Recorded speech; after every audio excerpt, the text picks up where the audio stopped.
दोस्तों आज का जो हमारा प्रश्न है वो लाभ और हानि से संबंधित है। और कौन सा प्रश्न है? तो वो है दोस्तों, जब किसी वस्तु को 18,122 में बेचा जाता है तो यही वस्तु को 9,061 में बेचे जाने पर होने वाली हानि से 21% अधिक लाभ अर्जित करती है, तो वस्तु का क्रय मूल्य ज्ञात करो।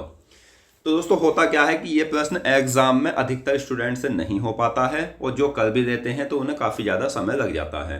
तो मैं जो आपको ये प्रश्न कराऊंगा बहुत साधारण तरीके से कराऊंगा, और अगर आपको मेरा तरीका अच्छा लगा तो आप हमारे चैनल को सब्सक्राइब करना और कमेंट करके बताना।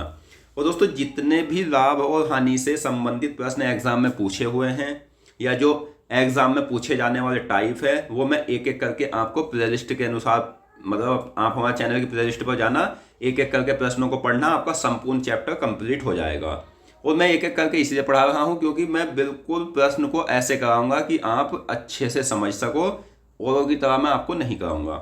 तो चलिए इसे कैसे करना है। तो सबसे पहले हमें करना क्या होता है, इसमें मूल्यों को हम अंतर कर लेते हैं। तो 18,122 में से 9,061 घटाना है।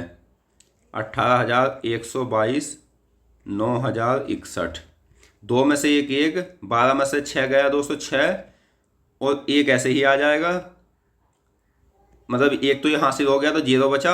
18 में से 9 गया 9, तो ये 9,061 हमारा शेष बचा। अब करना क्या है, 9,061 बटे दोस्तों ये 21% अधिक लाभ अर्जित करता है। यहाँ अधिक जुड़ा है, अगर अधिक ना होता खाली 21% देता तो 100 में ऐड करते, तो इसे हम 200 में ऐड करना है क्योंकि ये 21% अधिक लाभ दिया है। तो क्या हुआ, 221 गुना 100 कर देंगे, और अब हम इसे काट लेते हैं, कितनी बार ये कटेगा। दोस्तों जो संख्या आपको ऐसा लगे कि ये मेरी समझ में नहीं आ रही कि कैसे कटेगी, तो उसमें समय वेस्ट मत करना, उसे डायरेक्ट आप भागफल विधि से इस तरह से काट लेना जैसे। तो अब हम देखते हैं कि कैसे कटेगा ये। तो 4 से काटेंगे, 4 एकम 4, 4 दूनी 8 और 4 दूनी 8, तो ये 4 से कट जाएगा दोस्तों। 4 एकम 4, 4 दूनी 8 और 4 दूनी 8। अब हम घटाएंगे, 6 में से 4 गया 2, 10 में से 8 गया 2 बचा। अब 1 हम ऐसे ही ले लेते हैं, तो ये एक बार में कट जाएगा, 221 आ गया, कोई शेष नहीं। तो अब हमारा जो मान आया है 100 और 41 की गुना करने पर 4100 ये आ जाता है। अब इस 4100 को दोस्तों हमें करना क्या है, तो ये जो है बाद का मान देखना होता है हमें। तो ये बाद का मान है 9,061, और इस पर बेचने पर क्या हुआ है, हानि हुई है।